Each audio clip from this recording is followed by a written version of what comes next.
इस काम को क्लियरिंग हाउस फंक्शन कहते हैं। ये ट्रायंगल के जैसा इस तरह से काम होता है। अब आते हैं सेंट्रल बैंक के चौथे फंक्शन में। चौथा फंक्शन है controller of money supply and credit. इसको मॉनेटरी पॉलिसी भी कहा जाता है।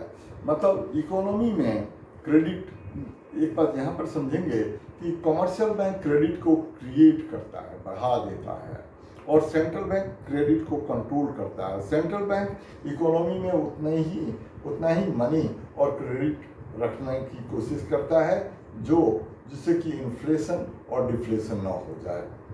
तो सेंट्रल बैंक ये मनी कंट्रोल के टूल्स से इकोनॉमी में अप्रोप्रिएटेड जितनी गुड्स एंड सर्विसेज की सप्लाई है उसके अकॉर्डिंग ही मनी की सप्लाई करता है। इन्फ्लेशन और डिफ्लेशन की सिचुएशन को कंट्रोल करने की कोशिश करता है। तो सेंट्रल बैंक के पास कुछ टूल्स होते हैं, उसको दो कैटेगरी में बांट देते हैं, क्वांटिटेटिव और qualitative. Quantitative measures and qualitative measures. तो वो उन मेजर्स के बारे में, क्वांटिटेटिव मेजर जो है इकोनॉमी में ओवरऑल वॉल्यूम ऑफ क्रेडिट को उससे कंट्रोल करते हैं, और qualitative direction of credit control, direction of money flow को उससे कंट्रोल करते हैं।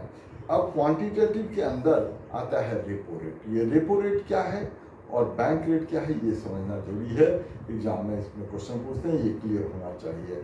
जब कॉमर्शियल बैंक शॉर्ट टर्म के लिए सेंट्रल बैंक से बोरो करता है तब जो सेंट्रल बैंक इंटरेस्ट लगाता है उसको रेपो रेट कहते हैं, अगर वो लोन शॉर्ट टर्म के लिए है।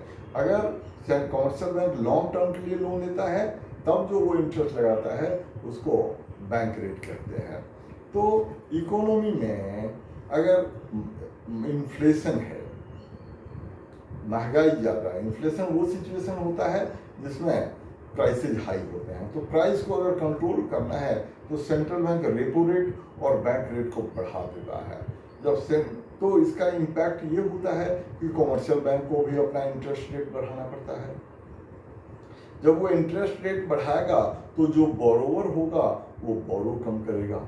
जब वो बोरो कम करेगा तो इकोनॉमी में मनी की सप्लाई कम हो जाएगी। जब मनी की सप्लाई कम हो जाएगी तो इन्फ्लेशन कंट्रोल हो जाएगा। इसी तरह से डिफ्लेशन के सिचुएशन में, डिप्रेशन की सिचुएशन में central bank credit repo rate और बैंक रेट को घटा देता है, जिससे कॉमर्शियल बैंक भी इंटरेस्ट को घटाता है।